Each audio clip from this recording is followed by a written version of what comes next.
Hello नमस्कार मेरे साथियों, जोहार क्लासेस यूट्यूब चैनल पर मैं आर के कोटड़ आप सभी दोस्तों का स्वागत करता हूं और सभी को राधे राधे, जय श्री कृष्णा और जोहार। सभी दोस्तों का आपका स्वागत है और सबसे बढ़कर राम राम मेरे दोस्तों। ठीक है, राजस्थान की प्रमुख चित्रकला का आरंभ करने जा रहे हैं दोस्तों। कल जो हम लोगों ने राजस्थान की जो बोलियां वो निपटा दी थी। आज जो हम एक नए टॉपिक के साथ उपस्थित हुए हैं, उस जो टॉपिक का नाम है राजस्थान की प्रमुख चित्रकला। ठीक है, सभी दोस्तों से निवेदन है कि अभी तक आप जोहार क्लासेस से नहीं जुड़े हो तो जल्दी ही जल्दी जोहार क्लासेस से जुड़िए और चैनल को सब्सक्राइब करें और शेयर वगैरह जरूर करें। ठीक है दोस्तों, तो आज जो आरंभ करते हैं वो हम क्या करते हैं, राजस्थान की प्रमुख चित्रकला। तो इधर बने रहिए मेरे साथ आप लोग कि राजस्थान की चित्रकला का मतलब क्या होता है। चित्र और चित्र मतलब चित्र बनाना, वो एक क्या होता है दोस्तों, कला। चित्रकला का मतलब होता है चित्र बनाना। भी चित्र बनाना क्या है, कला। तो चित्र का मतलब चित्र और उसको बनाने का जो कार्य किया जाता है उसको हम क्या कहते हैं, कला कहते हैं मेरे दोस्तों। ठीक है, आप लोगों ने खूब सारे चित्र बनाते हुए पेंटिंग्स जो पेंटर वगैरह होते हैं उनको देखा होगा, तो वो क्या करते हैं, चित्रकारी करते हैं। ऐसे न ऐसे महाराजाओं के शासनकाल में मेरे दोस्तों, कि महाराजाओं के शासनकाल में जो पेंटर रखे गए थे उन पेंटरों के बारे में भी पढ़ना पड़ेगा हमको। और इस कला का दोस्तों जो आरंभ कहाँ से हुआ, चित्र बनाने की जो कला है मेरे दोस्तों, इसका आरंभ कहाँ से हुआ ये देखना पड़ेगा हमको। ठीक है, तो हम लोग जाएंगे, जब हम आरंभ देखेंगे तो सारी खूब सारी बातें आएंगी जिसके अंदर सामान्य परिचय हो जाएगा ये पूरा। तो मेरे साथ बने रहिए आप। ये राजस्थान की प्रमुख चित्रकला मेरे दोस्तों। ठीक है, राजस्थान चित्रकला का दोस्तों जो प्रारंभ होता है, चित्रकला का जो प्रारंभ होता है, चित्रकला का प्रारंभ मध्य पाषाण काल में होता है। मध्य पाषाण काल में होता है मेरे दोस्तों। किस पाषाण काल के अंदर होता है, मध्य पाषाण काल में होता है।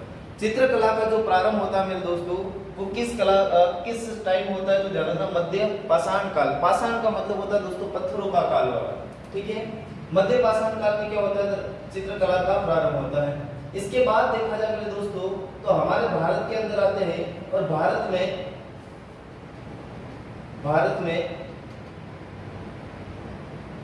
चित्रकला का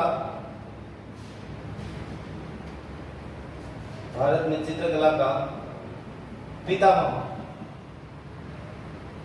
भारत में चित्रकला का पितामह कौन है मेरे दोस्तों, तो उसका नाम है रवि वर्मा। कौन है मेरे दोस्तों, रवि वर्मा। रवि वर्मा। भारत में अगर चित्रकला का कोई पितामह है तो उसका नाम है रवि वर्मा। इस रवि वर्मा ने दोस्तों क्या किया था, ध्यान रखना, प्रताप का चित्र बनाया था। महाराणा प्रताप का क्या बनाया था, चित्र बनाया था।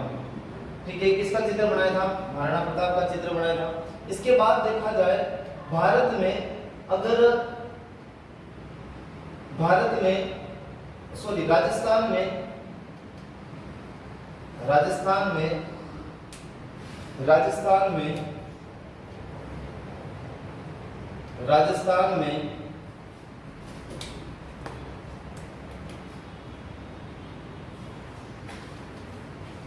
राजस्थान में आधुनिक चित्रकला का जनक कौन है मेरे दोस्तों, तो आधुनिक चित्रकला का जो जनक है उसका जो नाम क्या हो जाएगा, कुंदनलाल मिस्त्री। कौन हो जाएगा मेरे दोस्तों, कुंदनलाल मिस्त्री। कुंदनलाल मिस्त्री।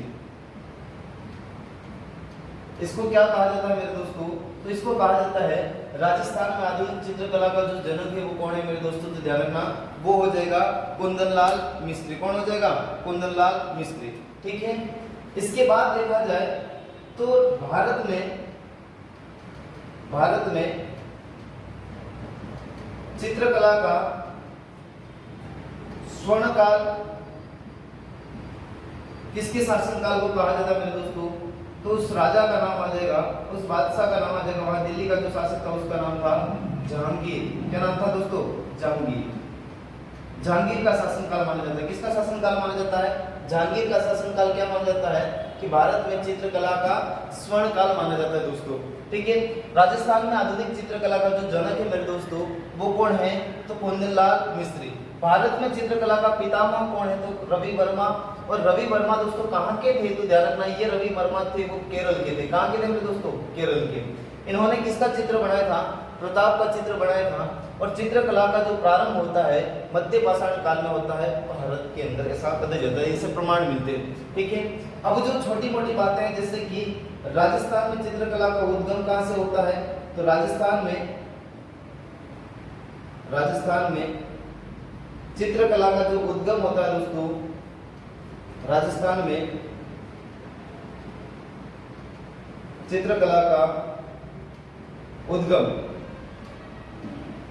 ये मेवाड़ से माना जाता है दोस्तों। कहां से माना जाता है, मेवाड़ से।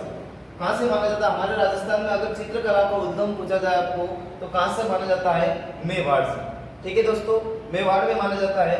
इसके बाद देखा जाए तो राजस्थानी चित्रकला का जो प्रारंभिक, यहाँ पर मैं लिख रहा हूँ जैसे कि चित्रकला, इसके 2-3 स्वर्ण काल वगैरह, प्रारंभ काल वगैरह यूं होते हैं। तो चित्रकला देखो, ये चित्रकला मैंने लिख दिया और इस चित्रकला को इस तरह से गोले में डब्बे में बंद कर दिया। अब डब्बे में बंद किया है तो हम क्या लिखने वाले हैं मेरे दोस्तों, तो ध्यान रखना, एक तो होता है कि प्रारंभिक काल,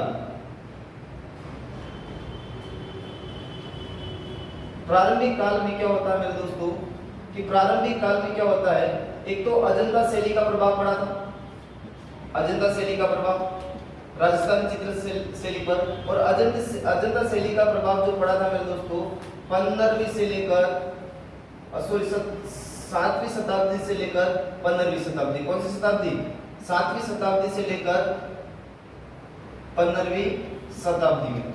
ठीक है, इसके बाद देखा जाए मेरे दोस्तों तो मुगल शैली का जो प्रभाव माना गया है, वो मुगल शैली का प्रभाव कब पड़ा है इसके ऊपर, मुगल शैली का प्रभाव। ठीक है, और मुगल शैली का जो प्रभाव पड़ा वो कौन सी सदी में पड़ा मेरे दोस्तों, 15वीं शताब्दी में। कब पड़ा, 15वीं सदी में। कौन सी सदी में पड़ा मेरे दोस्तों, 15वीं। ठीक है, इसके बाद राजस्थानी चित्रकला का जो स्वर्ण काल माना जाता है वो किस काल को माना जाता है, तो दोस्तों उस काल का नाम याद रखना, उस काल का नाम है 17वीं से 18वीं शताब्दी में। 17वीं से 18वीं सदी में क्या माना जाता है, तो ध्यान रखना, राजस्थानी चित्रकला का स्वर्ण काल माना जाता है। ये किसके द्वारा कहा गया है, तो ये कहने वाला व्यक्ति था काल खंडेला वाला, इसके द्वारा बताया गया। ठीक है, नाम याद रखना, काल खंडेला वाला के द्वारा क्या बताया गया है कि हमारी जो राजस्थानी चित्रकला है इसके स्वर्ण काल जो माना जाता है मेरे दोस्तों 17वीं से 18वीं सदी के मध्य माना जाता है। और मुगल शैली का जो प्रभाव माना जाता है 15वीं सदी में माना जाता है। अजंता शैली का जो माना जाता है वो 7 से लेकर 15वीं सदी में। कौन सी सदी में माना जाता है मेरे दोस्तों, 15वीं सदी में। अब आपसे ये पूछा जाए कि राजस्थानी चित्रकला अपने स्वरूप में कब आती है, मूल स्वरूप में कब आती है, या मतलब इसका जो रूप आता है वो सामने कब आता है, 15वीं शताब्दी में। रिलेटिव में कब आ जाती है, 17वीं 18वीं शताब्दी में। ये बातें याद रखना। ठीक है दोस्तों, अब आगे बढ़ते हैं, एक बार और देख लेना, ये सारी बातें मैं मिटा रहा हूं।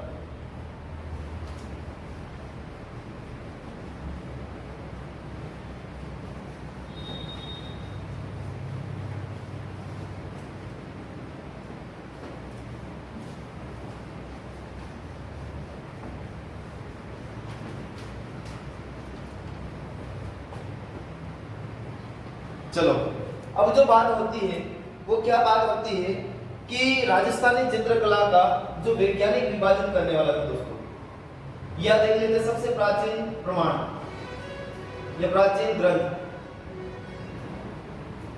प्राचीन प्रमाण,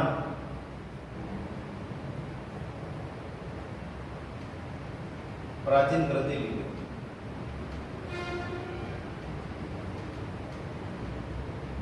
प्राचीन ग्रंथ। ठीक है दोस्तों, ऐसे कौन से ग्रंथ हैं जिसमें हमें चित्रकला के बारे में क्या मिलता है, तो ध्यान रखना, जानकारी। ऐसे कौन से चित्रकला से संबंधित कुछ ग्रंथ हैं जिन ग्रंथों से हमें चित्रकला के बारे में जानकारी मिलती है मेरे दोस्तों, तो वो ग्रंथ देखेंगे हम तो ग्रंथ कौन से मोस्ट इंपोर्टेंट है, ध्यान रखना, ये खूब बार पूछा गया, आईएमपी करके भी लिख रहा हूं यहां पर कि 10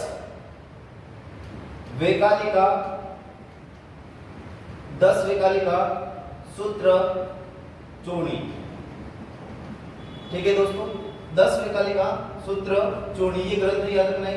एक और है ओद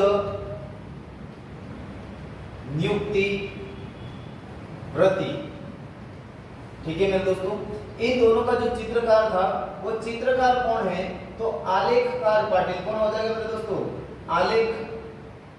इन दोनों चित्रों का मतलब जो ग्रंथ है इसके मतलब जो रचिता वो कौन है, आलेखकार पाटिल, आलेखकार पाटिल, इसका नाम याद रखना। और दोस्तों ये किस समय के अंदर लिखे गए हैं, तो ये किस समय के अंदर लिखे गए हैं, तो उसका समय होगा मेरे दोस्तों, समय याद रखना 1060 ईस्वी में। कब लिखी गई है, 1060 ईस्वी में।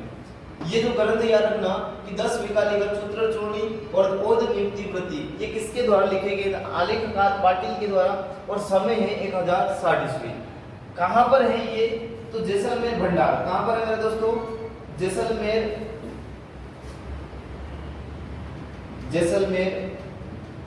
भंडार। कौन सा भंडार हो जाएगा, जैसलमेर भंडार। और ये जैसलमेर भंडार को इसी को हम कहते हैं जिनभद्रसूरी ग्रंथ भंडार, जिनभद्रसूरी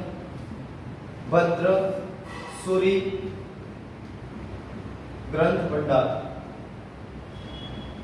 ठीक है, जिनभद्रसूरी ग्रंथ भंडार। ये कहां पर है मेरे दोस्तों, जैसलमेर के अंदर है। ये मोस्ट इंपोर्टेंट है, बात है, ध्यान रखना कि ये खूब बार बताया गया। 10 वेकालिका सूत्र चूर्णी और नियुक्ति व्रति आलेखकार पाटिल के द्वारा रचित है।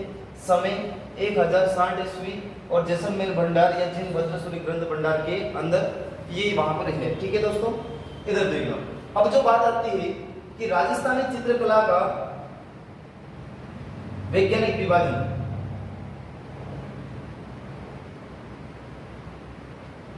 राजस्थानी, साथ साथ में आप लिखते जाना मेरे साथ साथ में, राजस्थानी चित्रकला का वैज्ञानिक विभाजन।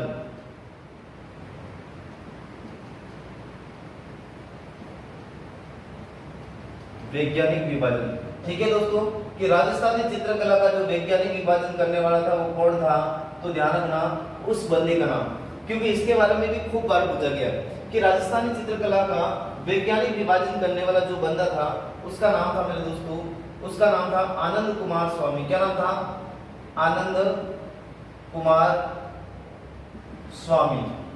आनंद कुमार स्वामी था, आनंद कुमार स्वामी। ठीक है मेरे दोस्तों, इस आनंद कुमार स्वामी के द्वारा क्या किया गया, राजस्थान चित्रकला का वैज्ञानिक विभाजन किया गया। ठीक है, इसकी एक पुस्तक थी, वैज्ञानिक विभाजन कब किया गया, ध्यान रखना मेरे दोस्तों, इसकी पुस्तक का नाम, तो इसकी एक पुस्तक थी जिस पुस्तक का नाम था राजपूत पेंटिंग्स। क्या नाम था मेरे दोस्तों, राजपूत पेंटिंग्स, राजपूत पेंटिंग्स। ठीक है, इसके अंदर क्या किया, ध्यान रखना 1916 में इसके द्वारा क्या किया, वैज्ञानिक विभाजन किया। किसके द्वारा किया गया, ध्यान रखना आनंद कुमार स्वामी के द्वारा राजस्थान चित्रकला का किया। ठीक है दोस्तों, तो हम क्या है कि लाइट चले गई थी बीच में, और लाइट चले जाने की वजह से वीडियो लाइट वगैरह देखने का बोर्ड पर फॉक्स वगैरह नहीं आ रहा था, तो हमने रोक दिया था बीच में। चलते हैं वापस चलते हैं कि राजस्थानी चित्रकला का वैज्ञानिक विभाजन दोस्तों किसके द्वारा किया गया, आनंद कुमार स्वामी के द्वारा किया गया था। और इसको इसके द्वारा किस पुस्तक के अंदर किया गया मेरे दोस्तों, तो राजपूत पेंटिंग्स के अंदर किया गया। यहाँ पर ध्यान रखना, राजपूत से मेरे दोस्तों ये याद रखना कि राजपूत से आप लोगों को क्या याद रखना है कि राजस्थानी चित्रकला को इसने किस नाम से पुकारा, तो ध्यान रखना दोस्तों राजस्थानी चित्रकला का इसके द्वारा किसकी नाम से पुकारा, तो राजपूत चित्रकला। क्या कहा मेरे दोस्तों, राजपूत चित्रकला। राजपूत चित्रकला कहने वाला जो बंदा था उसका नाम क्या था, तो उसका नाम था आनंद कुमार स्वामी। इसकी पुस्तक का भी नाम है राजपूत पेंटिंग्स। 1916 के अंदर इसने राजस्थानी चित्रकला का दोस्तों वैज्ञानिक विभाजन किया था। ठीक है, आगे चलते हैं ये ध्यान रखना, ये से ध्यान रखना कि राजपूत पेंटिंग से राजपूत से याद रखना कि इसके द्वारा क्या गया, राजपूत चित्रकला। क्या कहा, राजपूत चित्रकला। ठीक है, चलो आगे बढ़ते हैं। अब जो दोस्तों क्या बात आती है कि अब जो बात आती है कि राजस्थानी चित्रकला का नामकरण किसके द्वारा किया गया। ठीक है, राजस्थानी चित्रकला का नामकरण, यहां पर हेडिंग डाला मैं नामकरण। नामकरण, राजस्थानी चित्रकला नामकरण किसके द्वारा किया गया। तो नामकरण की बात हो जाएगी कि नामकरण करने वाले कौन कौन थे, कि एक तो नाम आता है हिंदू चित्रकला, नाम देने वाला कौन था, हिंदू चित्रकला। कौन सी चित्रकला, हिंदू चित्रकला।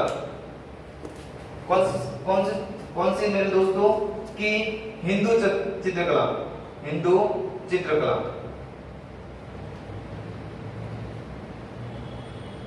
ठीक है, इसके बाद है राजपूत चित्रकला। राजपूत चित्रकला, इसके बाद आ जाएगा राजपूत कला। राजपूत कला, राजपूत कला। और इसके बाद आ जाएगा राजस्थानी चित्रकला। राजस्थानी चित्रकला, नीचे दिख रहा है राजस्थानी चित्रकला। ठीक है दोस्तों, चार नाम है, ये चारों के चार आप लोगों को याद रखना है। चारों का चार एक बार मैं देख लेता हूं, दिख रहा है पीछे, दिख रहा। चलो ठीक है, कैमरामैन थोड़ा बाहर चला गया इसलिए मैंने सोचा मैं खुद देख लूं। ठीक है दोस्तों, आगे बढ़ कि हिंदू चित्रकला जो कहने वाला जो व्यक्ति था उसका नाम था मेरे दोस्तों एन.सी. मेहता। कौन था, एन.सी. मेहता। एन.सी. मेहता के द्वारा क्या कहा मेरे दोस्तों, हिंदू चित्रकला और राजपूत चित्रकला कहने वाला जो व्यक्ति था उसका नाम था आनंद कुमार स्वामी। कौन था मेरे दोस्तों, आनंद कुमार स्वामी। कौन था, आनंद कुमार स्वामी था। ठीक है, और राजपूत कला कहने वाला जो था उसका नाम क्या था, W.H. ब्राउन। कौन था, W.H. ब्राउन। इनने इंडियन पेंटिंग्स के अंदर कहा, किसके द्वारा, इसकी एक पुस्तक है इंडियन पेंटिंग्स, इसके अंदर कहा। ठीक है मेरे दोस्तों, और राजस्थानी चित्रकला कहने वाला कौन था, रामकृष्ण दास। रामकृष्ण दास। और इसके साथ और किसका नाम जुड़ा हुआ होता है मेरे दोस्तों, कर्नल जेम्स टोड, जिसको कहा जाता है घोड़े वाले बाबा। ठीक है, इन्हीं को कहा जाता है, क्या कहा जाता है मेरे दोस्तों, कि राजस्थान के इतिहास के जनक कहा जाता है। क्या कहा जाता है, कि कर्नल जेम्स टोड को राजस्थान का इतिहास का जनक कहा जाता है। और इन्हीं की पुस्तक है जिसका नाम है the annals and antiquities of Rajasthan, 1829 के अंदर मेरे दोस्तों प्रकाशित होती है। और इसी पुस्तक के अंदर राजस्थान, रायथान, ब्रजवाड़ा ऐसे शब्दों का उल्लेख मिलता है। ठीक है दोस्तों, आगे चलते हैं कि इस कर्नल जेम्स टोड या रामकृष्ण दास के द्वारा राजस्थानी चित्रकला कहा और राजपूत कला W.H. ब्राउन के द्वारा कहा गया। ठीक है दोस्तों, किसके द्वारा कहा गया, W.H. ब्राउन के द्वारा कहा गया। किसके द्वारा कहा गया, W.H. ब्राउन के द्वारा कहा गया। राजपूत कला जो कहने वाला जो बंदा था उसका नाम था आनंद कुमार स्वामी था। कौन था, आनंद कुमार स्वामी। जो हिंदू चित्रकला कहने वाला था उसका नाम था एन.सी. मेहता। ये जो चारों है बहुत इंपॉर्टेंट है, नामकरण के अंदर ध्यान रखना, ये चारों का नाम याद रखना। दिख नहीं रहा होगा, मैं थोड़ा और लिख देता हूं। नामकरण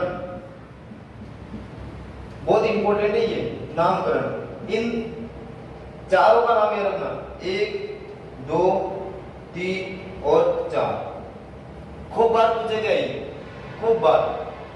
आगे बढ़ते हैं। ठीक है मेरे दोस्तों, तो नामकरण हो गया। इसके बाद देखा जाए हम लोगों ने अभी तक जो क्या क्या देखा, एक बार मैं रिवीजन करवा देता हूँ कि हम लोगों ने सर्वप्रथम जो देखा था कि राजस्थानी चित्रकला का जो प्रारंभ होता है वो मध्य पाषाण काल में होता है। एक बार सुन लेना, मध्य पाषाण काल में होता है। इसके बाद हम लोगों ने ये देखा कि भारत में चित्रकला का दोस्तों जो जनक माना जाता है उसका नाम था केरल के रविवर्मा। व रवि वर्मा, जिनके द्वारा प्रताप का चित्र बनाया गया मेरे दोस्तों। इसके बाद देखा जाए तो भारत के अंदर राजस्थान चित्रकला का स्वर्ण काल किसके शासन काल को माना जाता है? जहांगीर के काल। जहांगीर का जो काल है दोस्तों स्वर्ण काल माना जाता है और इसका जो समय था 1605 से लेकर 1627 तक। ठीक है दोस्तों। अब जो इसके बाद हम लोगों ने क्या देखा था कि हम लोगों ने देखा था कि राजस्थान के अंदर आधुनिक चित्रकला का जो जनक है वो कुंदन लाल मिस्त्री था। कौन था? कुंदन लाल मिस्त्री। इसके बाद हम लोग और नीचे आए थे कि राजस्थानी चित्रकला का जो काल माना जाता है 7वीं से 15वीं शताब्दी का जो काल अजंता शैली का प्रभाव पड़ा था और इसके बाद 15वीं शताब्दी में मुगल शैली का प्रभाव पड़ा था। इसके बाद 17वीं से 18वीं शताब्दी में राजस्थानी चित्रकला का स्वर्ण काल माना जाता है मेरे दोस्तों। ठीक है। 15वीं शताब्दी में ये मतलब अपने रूप में आती है, अपने मतलब उद्गम मतलब अपने रूप के अंदर आती है ठीक सही ढंग से। इसके बाद स्वर्ण काल मतलब सर्वाधिक जो स्वर्ण काल उसी काल को कहेंगे जिसके शासन काल में कुछ भी सर्वाधिक काम हुआ हो उसके काल को हम स्वर्ण काल कहेंगे। ठीक है दोस्तों। तो इसके बाद हम और भी आगे पढ़ेंगे कि मेवाड़ चित्र शैली का सबसे पहले उद्गम कहां से हुआ? तो मेवाड़ से हुआ। कहां से? सॉरी, राजस्थान चित्रकला का सबसे पहले उद्गम कहां से हुआ? तो मेवाड़ शैली से हुआ। आगे बढ़ते एक बार बढ़ जाते हैं आगे। इसके बाद कि हिंदू चित्रकला वैज्ञानिक विभाजन, ये सारे बातें लिख देना। सबसे प्राचीन जो ग्रंथ है दोस्तों 10 वैकालिका चित्र चोनी और ओद नियुक्ति प्रति आलेखकार पाटिल के दौरान। ठीक है मेरे दोस्तों।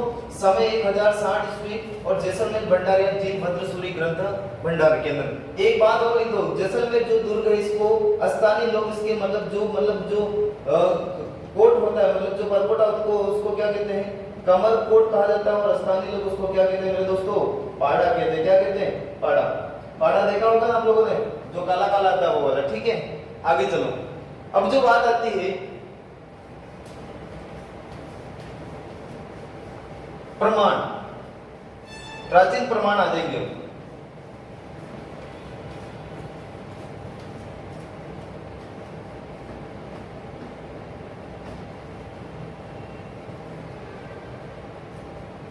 ग्रंथ लिख हटा दे तो यहां से प्राचीन प्रमाण। प्राचीन प्रमाण, प्रमाण कहां से मिलते हैं हमको दोस्तों? प्रमाण देखने हैं तो प्रमाण कहां से मिलते हैं? तो सबसे पहले हम लिखते हैं, एक तो नाम आता बेराट सभ्यता।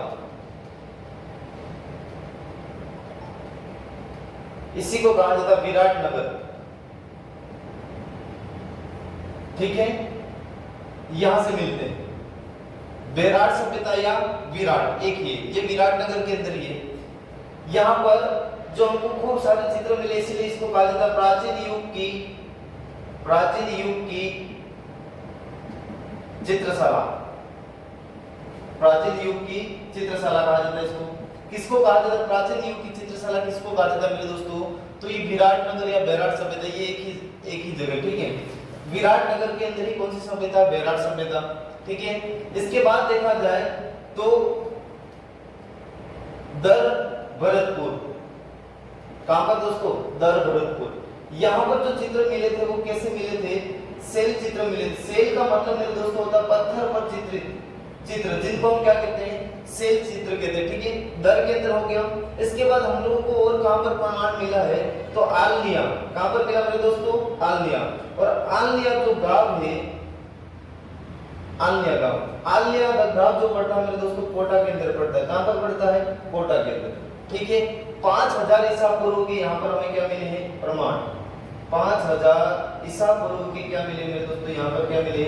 प्रमाण मिले। ठीक है। आलनिया गांव, दर भरतपुर, बेराट सभ्यता या विराट नगर के अंदर क्या मिलता है हमको?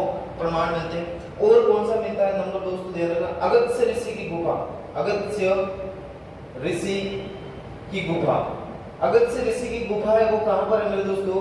तो वो ध्यान रखना पुष्कर के अंदर। कहां पर है? पुष्कर। यहां पर भी मिलते हैं। कहां पर मिलते हैं? पुष्कर। कि ये कुछ स्थान है जहां पर क्या मिलते हैं हमको? प्राचीन प्रमाण मिलते हैं। प्रमाण किसके मिलते हैं? तो चित्र के मिलते हैं। किसके मिलते हैं मेरे दोस्तों? चित्र। इन स्थानों पर राजस्थान के अंदर क्या मिलता है? तो ध्यान रखना प्रमाण मिलते हैं। ठीक है। अब जो आगे बढ़ते हैं कि राजस्थानी चित्रकला का उद्गम। ठीक है दोस्तों, कि राजस्थानी चित्रकला का उद्गम। अब राजस्थानी चित्रकला का जो उद्गम जो कहां से हुआ? राजस्थानी चित्रकला का उद्गम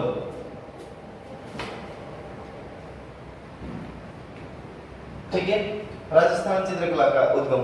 अब इधर देखो दोस्तों, अब हमको छोटा मोटा एक तो भारत का नक्शा बनाना पड़ेगा, जैसा तैसा बना लूंगा मैं, हम लोगों को ओनली पर क्या करना है, ध्यान रखना, समझना, ठीक है। इधर आ जाएगा महाराष्ट्र, ठीक है, और यहां पर एक बनाता हूं राजस्थान का नक्शा।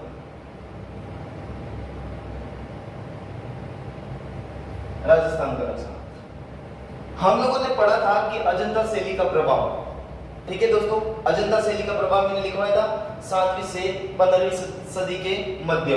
अब ऐसा बता देते देखो दोस्तों कि आप लोगों ने महाराष्ट्र के अंदर सुना होगा, आप लोगों ने कि महाराष्ट्र के अंदर सुना होगा अजंता एलोरा की गुफा। क्या सुना होगा मेरे दोस्तों?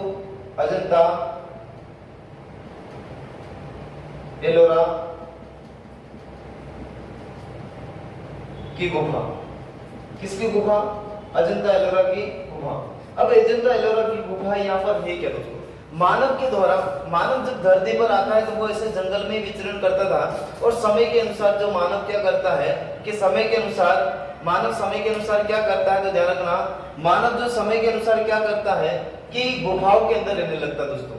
गुफाओं के अंदर जब रहता है मानव, जब गुफा के अंदर रहेगा तो अपने मनोरंजन के लिए मानव के द्वारा कुछ न कुछ कार्य किए गए, कुछ न कुछ जो कार्य किए गए, वो कार्य कैसे किए गए, तो ध्यान रखना, जैसे मनोरंजन के लिए जब गुफा में निवास करता था मानव, तो मानव के द्वारा गुफा के अंदर ही क्या बना दिए गए? चित्र बनाए, अजीब अजीब घोड़े गधे, मतलब कुछ समझ में नहीं आए वैसे चित्र बनाए। कहां पर बनाए? गुफा के अंदर। तो यहाँ पर अजंता एलोरा की गुफा है दोस्तों, और यहाँ पर क्या था, ध्यान रखना, यहाँ पर जिस धर्म के चित्रकार, यहाँ पर जो महाराष्ट्र के अंदर अजंता एलोरा में जो धर्म था, उस धर्म का मेरे दोस्तों जो नाम था, उस धर्म का नाम था बौद्ध धर्म। क्या नाम था? बौद्ध धर्म। कौन सा धर्म? बौद्ध धर्म। कौन सा धर्म था? बौद्ध धर्म। एक बार इसको मिटा देते, कौन सा धर्म था? बौद्ध धर्म। अब आपको दिमाग लगाना, ओनली पर दिमाग ये लगाना, जब बौद्ध धर्म होंगे तो यहाँ पर चित्रकार भी कौन से होंगे? बौद्ध चित्रकार होंगे। कौन से चित्रकार थे मेरे दोस्तों? बौद्ध चित्रकार। कौन से चित्रकार? बौद्ध चित्रकार। बौद्ध चित्रकार।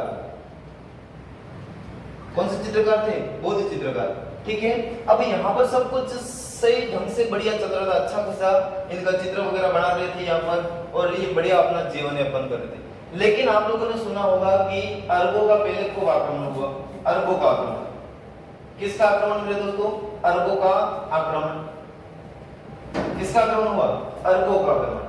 जब अरबों का आक्रमण हुआ तब ऐसा बताया जाता है कि यहाँ पर किसका आक्रमण हुआ? यहाँ पर आक्रमण हुआ, अरबों का आक्रमण हुआ।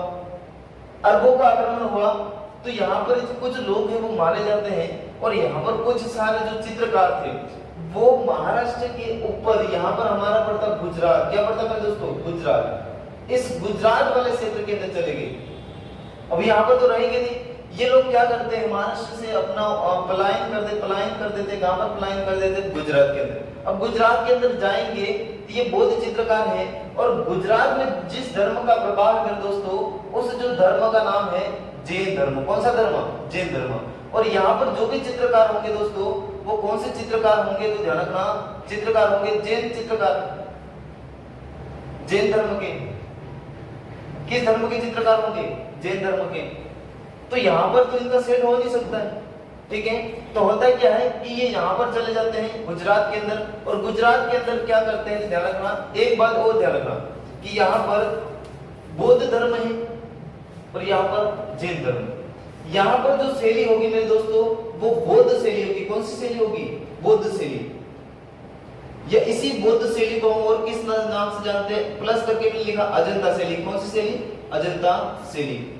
कौन सी शैली? अजंता शैली। और यहाँ पर जो शैली होगी जैन धर्म, इसलिए यहाँ पर दोस्तों जो शैली होगी जैन शैली। कौन सी शैली मेरे दोस्तों? जैन शैली, ठीक है। शैली भी जैन होगी, धर्म भी बौद्ध है, चित्रकार भी कौन से, सॉरी, धर्म भी जैन है, और चित्रकार भी कौन से होंगे? जैन धर्म के।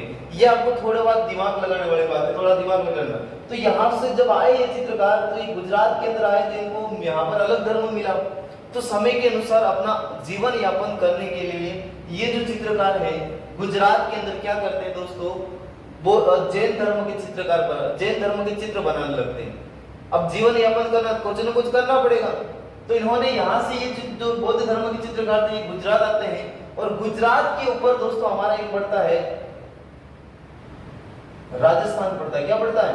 राजस्थान, ठीक है, राजस्थान। राजस्थान पड़ता है, इधर है अरब सागर, गुजरात वगैरह, ये आप लोगों ने देखा होगा अरब सागर, ये अरब सागर। हमारे राजस्थान की कुछ नदियां है वो अरब सागर के अंदर गिरती है। देखो दोस्तों, यहाँ पर एक नक्शा बनाता हूं मैं, और इस नक्शे के अंदर देख लेना, ठीक है, एक ट्री है, उस ट्री का नाम है कि अरब सागर के अंदर जितनी भी नदियां गिरती है ना, वो नदी आपको उस ट्री के माध्यम ल प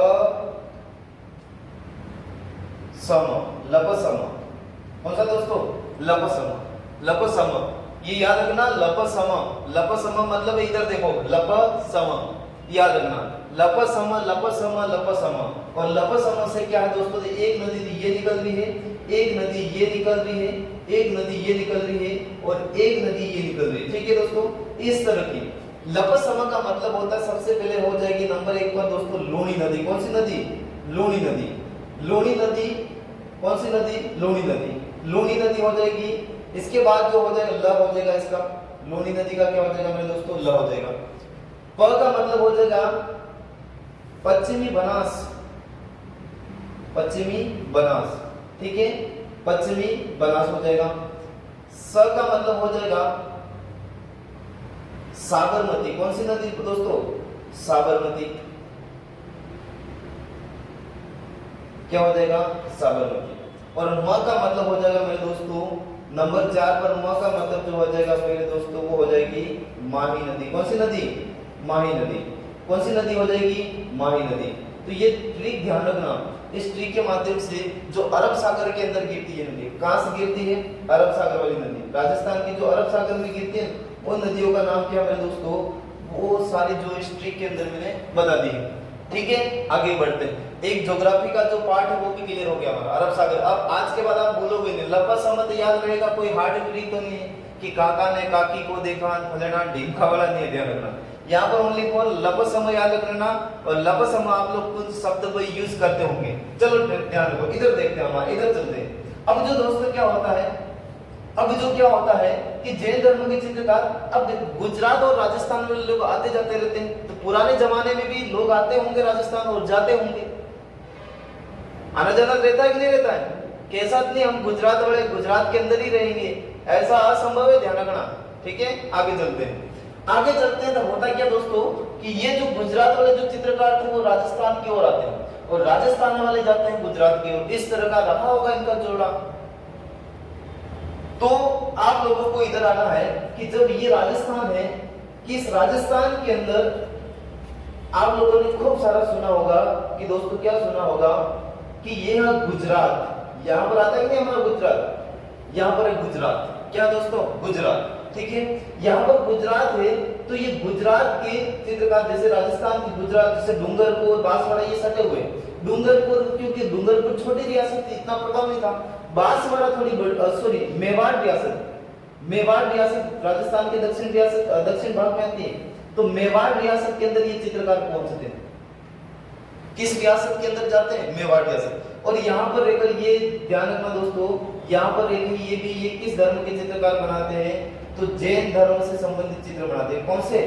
जैन धर्म से चित्र बनाते हैं। और आप लोगों ने सुना होगा कि मेवाड़ की महाराणा, जिनका नाम था तेज सिंह, और तेज सिंह के शासनकाल में 1260 ईस्वी में एक ग्रंथ लिखा गया, श्रावक प्रतिक्रमण चूत्र चोणी। कौन सा दोस्तों?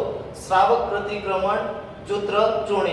ये श्रावक प्रतिक्रमण चूत्र चोणी, ये जो शब्द है वो जैन से संबंधित है, जैन धर्म से संबंधित है। अब इस शब्द से हम ये पता लगा सकते हैं कि मेवाड़ के अंदर जैन धर्म के चित्रकार थे, और ये जो कहां से आए थे? गुजरात से आए थे, क्योंकि मेवाड़ गुजरात के अंदर जैन धर्म के लोग रहते थे, और यहाँ के जो चित्रकार थे वो भी कौन थे? ध्यान रखना, वो थे जैन चित्रकार। तो ऐसा हम लोग पढ़ते हैं कि ऐसा दोस्तों क्या पढ़ते हैं कि मेवाड़ शैली पर प्रभाव किस किस का पड़ा? प्रभाव मेवाड़ शैली का मेरे दोस्तों प्रभाव किस किस का पड़ा? तो ध्यान रखना, अजंता शैली प्लस गुजरात शैली। गुजरात शैली किसका? गुजरात शैली। यहाँ पर अजंता शैली और गुजरात शैली नहीं है, तो वहां पर अजंता शैली में किस धर्म के लोग थे? बौद्ध शैली, बौद्ध शैली। और यहाँ पर कौन सी? जैन शैली, जैन शैली का प्रभाव। कुछ भी आ सकता है, ध्यान रखना एग्जाम के अंदर, कुछ भी, दोनों कंपैरिजन करके पूछेंगे।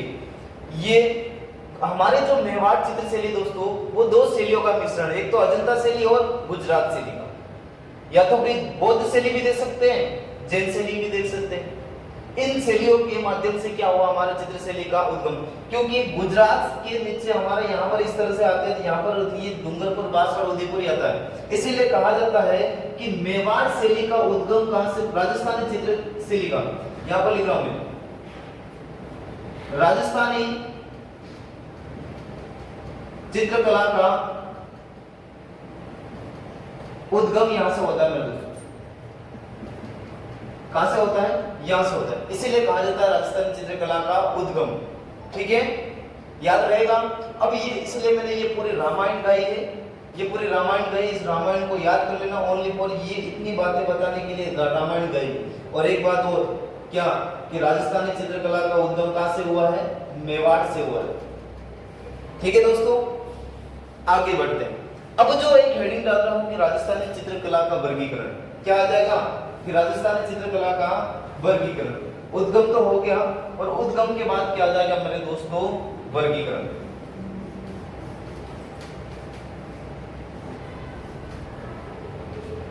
बोरिंग तो नहीं हो रहे हो? बाकी आपकी जिंदगी में सब कुछ ठीक ठाक तो चल रहा है ना? ध्यान रखना, ऐसे ही जिंदगी को बर्बाद मत कर लेना, बढ़िया से चलाना आराम से और पढ़ते रहना। इधर देखो, अब करेंगे हम वर्गीकरण, राजस्थानी चित्रकला का वर्गीकरण। वर्गीकरण, ठीक है दोस्तों। वर्गीकरण देखते हैं तो इनको चार भागों में बांटा गया। कितने भागों में बांटा गया राजस्थानी चित्रकला को? चार भागों में। ठीक है, चार भागों में बांटा गया मेरे दोस्तों। तो चार भाग ऐसे हैं, कौन कौन से, इधर देखो, चार भाग। कौन, कितने भाग? चार भाग। राजस्थानी चित्रकला को कितने भागों में बांटा गया मेरे दोस्तों? तो वो बांटा गया है चार भागों के अंदर बांटा गया। ठीक है, चार भाग। एक सबसे पहले है मेवाड़ स्कूल। कौन सी मेरे दोस्तों? मेवाड़ स्कूल। कौन सी स्कूल हो जाएगी? मेवाड़ स्कूल। ठीक है, इसके बाद आ जाएगी मारवाड़ स्कूल। मारवाड़ स्कूल। कौन सी स्कूल आ जाएगी? मारवाड़। मारवाड़ के बाद आ जाएगी मेरे दोस्तों ढूंढाड़ स्कूल। ढूंढाड़,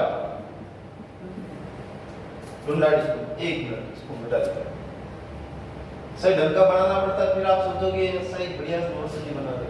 ठीक है ना, इधर देखो कि चार भागों में बांटा गया। चार भाग है कौन कौन से? एक तो दोस्तों आ जाएगा मेवाड़ स्कूल। कौन सी स्कूल? मेवाड़ स्कूल, नंबर एक। इसके बाद आ जाएगा मेरे दोस्तों मारवाड़ स्कूल। मारवाड़ स्कूल। इसके बाद आ जाएगा ढूंढाड़ स्कूल।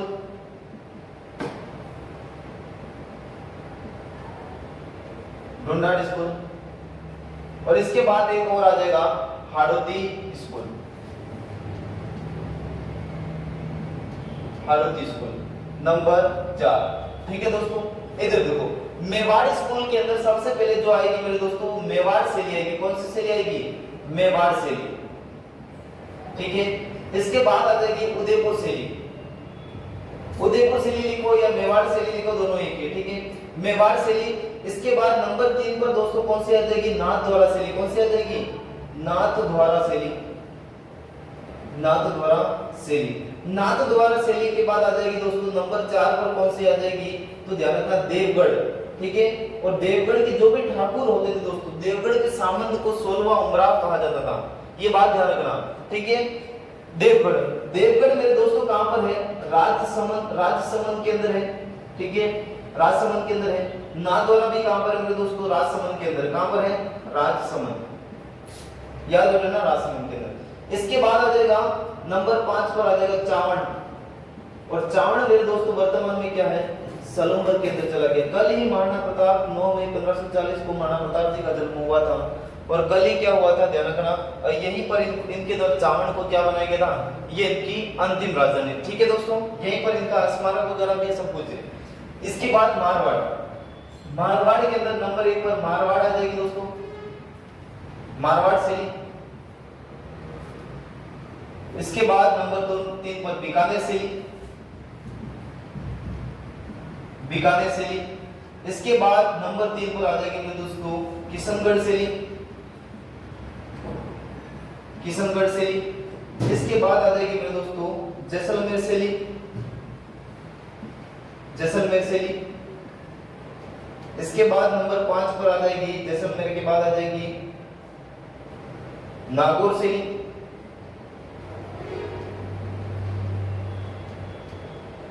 छह पर आ जाएगी अजमेर शैली और 7 पर आ जाएगी गणे राव।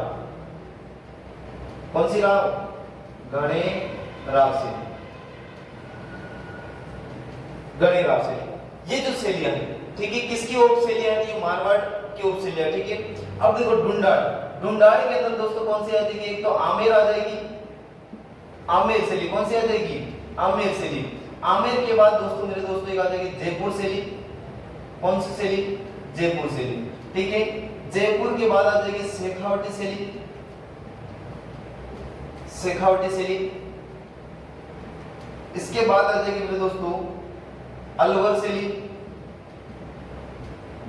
और अलवर शैली के बाद एक और आ जाएगी दोस्तों उनियारा, उनियारा। उनियारा दोस्तों पहले कहां का था? ध्यान रखना, उनियारा पहले जयपुर का ठिकाना था, बाद में ये कहां पर चला गया? टोंक के अंदर। तो वर्तमान में उनियारा कहां पर है दोस्तों? टोंक के अंदर, ठीक है। हाड़ौती के अंदर कितने जिले आते हैं? कोटा, बूंदी, बारां, झालावाड़, इतने जिले आते हैं। लेकिन हम लोगों को कौन कौन सी शैली लिखनी है? एक तो कोटा लिखनी है और एक लिखनी है बूंदी,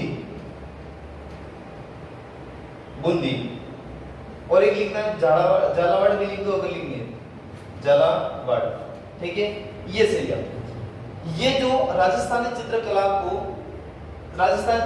का जो वर्गीकरण किया गया दोस्तों 4 भागों के अंदर किया गया है, उन सारों के बारे में हम लोगों को थोड़ी जानकारी पढ़नी पड़ेगी, ठीक है। आज का सेशन यही तक है मेरे दोस्तों।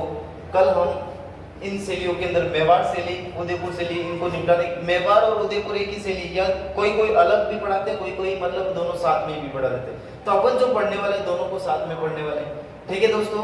तो आज के लिए इतना ही, और क्लास पसंद आए तो शेयर भी करना, लाइक भी करना, और मिलते हैं नए वीडियो के साथ। जय हिंद।